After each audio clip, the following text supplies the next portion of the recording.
సంవత్సరాల తరబడి ఎన్ని మందులు వాడినా మీ మోకాల నొప్పులు తగ్గట్లేదా? ప్రాణ పెయిన్ క్లినిక్ లో అత్యాధునిక చికిత్స. అందరికీ నమస్కారం. సమాజమే దేవాలయం, ప్రజలే దేవుళ్ళని అన్న నందమూరి తారక రామారావు గారంటే ఆ నినాదాన్ని సమాజమే దేవాలయం, ప్రేక్షకులే సినిమా వాళ్ళకి దేవుళ్ళు. అలాంటి ఒక రైతు కుటుంబం నుంచి వచ్చిన నాకు ఒక పేరు ఇచ్చినటువంటి ప్రేక్షకులు ఎప్పుడు కూడా నాకు దేవుళ్ళతో సమానం. చాలా మంది రకరకాలుగా మాట్లాడుకుంటున్నారు.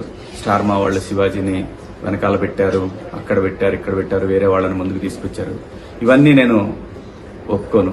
ఎందుకంటే వాళ్ళు ఒక పద్ధతి ప్రకారం ఒక ఫార్మెట్ లో వెళ్తారు. దాని ప్రకారం ఈరోజు ఓటింగ్ జరిగింది. దాంట్లో విజేతగా నా బిడ్డ పల్లవి ప్రశాంత్ గెలిచాడు. వాడు గెలవాలనుకున్నాను. ఎందుకంటే ప్రజలు ప్రతిసారి ప్రభుత్వాల చేతులు ఓడిపోతుంటాయి. కామన్ మ్యాన్ ఎప్పుడు ఓడిపోతుంటాడు. కానీ ఈ సీజన్లో కామన్ మ్యాన్ గెలవాలి అని గెలిపించాలని దృఢ సంకల్పంతో ఎప్పుడైతే ప్రశాంత్ వచ్చే వరకు నాకు అటువంటి ఆలోచనలు లేవు. నాకు అప్పుడు అనిపించింది ఇలాంటి ఒక పల్లెటూరు నుంచి వచ్చిన నాలాగనే వచ్చాడు ఈ షోకి. నేను ఎలాగైతే ఇండస్ట్రీకి వచ్చాను అలా వచ్చిన ఒక వ్యక్తి సక్సెస్ అయితే కోట్ల మందికి ఇన్స్పిరేషన్ గా ఉంటుంది అనుకున్నాను. అది భగవంతుడు నా మనసులోని కోరికను ప్రశాంత్ రూపంలో తీర్చాడు. ప్రశాంతే కాదు, యావర్ లాంటి ఎటువంటి బ్యాక్గ్రౌండ్ లేని మనుషులు ఇక్కడ నాతో పాటు కంటెస్టెంట్లుగా రావటం, వాళ్ళకి నాకు మా హృదయాలు కలవటం, ఇదంతా కూడా దైవేచ్ఛ. అంతేగాని ఒక గ్రూప్ లాగా ఆడాలనే ఆలోచన గాని, లేదంటే మన ఆటలో ఇంకొకళ్ళ ఇన్వాల్వ్మెంట్ ఉండాలనేది పరమ బూతు. అది మూల సూత్రానికి, బిగ్ బాస్ షో మూల సూత్రానికి అది విరుద్ధం. దాన్ని బలంగా నమ్మి అంతఃకరణ శుద్ధితో నేను పనిచేశాను ఈ బిగ్ బాస్ షోలో. నేనేంటో, నా క్యారెక్టర్ ఏంటనేది ప్రజలు చూడాలనుకున్నాను. అది చూశారు. కోట్ల మంది అభిమానులుగా వాళ్ళ గుండెల్లో నన్ను పెట్టుకున్నందుకు ప్రతి ఒక్కళ్ళకి కూడా పేరు పేరున హృదయపూర్వక నమస్కారాలు తెలియజేసుకుంటూ, నా జీవితంలో నేను నమ్మేది ఒకటే, మనం మనలాగా ఉంటే ప్రేక్షకులు ఎప్పుడు ఆదరిస్తారు.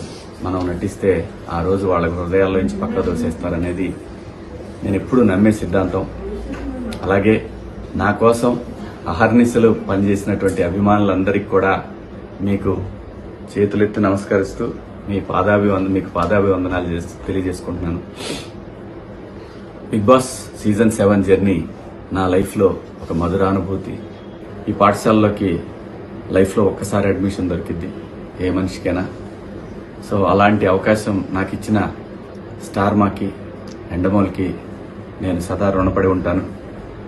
ఇక్కడ బిగ్ బాస్ ఆట అనగానే ప్రతి వాళ్ళు కూడా అక్కడికి వెళ్ళి గొడవలు చేయాలి, స్ట్రాటజీలు ప్లే చేయాలి, దాని తర్వాత అవసరమైతే కొట్టుకునే స్థాయి దాకా వెళ్ళాలి అనేటటువంటి ఒక దురభిప్రాయంలో ఉన్న వాళ్ళందరికీ కూడా కాదు. ఇది నిజంగా ఒక పాఠశాల. దీంట్లో డిసిప్లిన్ చాలా అవసరం.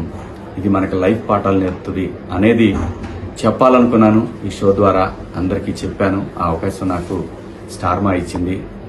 ఈ షోలో ముఖ్యంగా నాకు మొదటి సినిమా అవకాశం ఇచ్చినటువంటి నాగార్జున బాబు గారు ఎంత అద్భుతంగా ఆయన నుంచి కూడా హౌస్లో జరిగేటటువంటి మనం చేస్తున్నటువంటి మిస్టేక్స్ని చాలా అందంగా అందరికీ నచ్చే విధంగా చెప్పడం అనేది ఈ షోలో హైలైట్గా అనిపించింది నాకు. ఎందుకంటే ఆయన ఇండస్ట్రీలో ఎంతోమంది దర్శకుల్ని, ఎంతోమంది ఆర్టిస్టులను పరిచయం చేశారు. అటువంటి ఒక సూపర్ స్టార్ ఈ షోకి హోస్ట్గా ఉండటం అనేది నిజంగా కంటెస్టెంట్లకి అదృష్టం. ఈ సీజన్ 7లో కూడా బాబు గారే ఉండటం అనేది డెఫినెట్గా ఒక సాటి ఆర్టిస్ట్గా చాలా గర్వంగా అనిపించింది నాకు. ఆయన ప్రతి వారం ఒక మాస్టర్ లాగా అందరికీ చెప్పడం, అందులో ముఖ్యంగా నాకు అవకాశం ఇచ్చినటువంటి దేవుడు నాగార్జున బాబు గారు, ఆయన చెప్పడం అనేది నాకు చాలా బాగా అనిపించేది. మాట్లాడదాం అనగానే నేను ఎక్కడా కూడా భయపడే మనిషిని కాదు. అలాంటిది బాబు గారి దగ్గరికి వచ్చేసరికి 1కి 100 సార్లు ఆలోచించి మాట్లాడేవాడిని. ఏదైనా తక్కువ మాట్లాడాలి, ఎక్కువ మాట్లాడకూడదు అనేది చాలా బలంగా ఎప్పుడు నేను ధైర్యంగా మాట్లాడతా. బాబు గారితో కూడా ధైర్యంగానే మాట్లాడాను, కానీ చాలా తగ్గి మాట్లాడేవాడిని. ఎందుకంటే నేను ఆ గౌరవం ఇవ్వకపోతే నేను మనిషిలాగా కాదు. సో అటువంటి పరిస్థితుల్లో ఆ షోలో నాగార్జున బాబు గారు నాకు ఎన్నో విలువైనటువంటి సూచనలు చేశారు.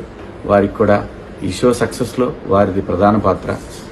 ఆ షోలో నేనంటాం నా అదృష్టంగా భావిస్తూ, బాబు గారు మీకు సదా రుణపడి ఉంటాను. నాకు సపోర్ట్ చేసినటువంటి నా అభిమానులందరికీ కూడా, మీ అందరికీ కూడా పాదాభివందనాలు. త్వరలోనే మిమ్మల్ని కలుస్తాను. ఇప్పుడే ఇంటికి వచ్చాను, కలుస్తాను. Thank you so much.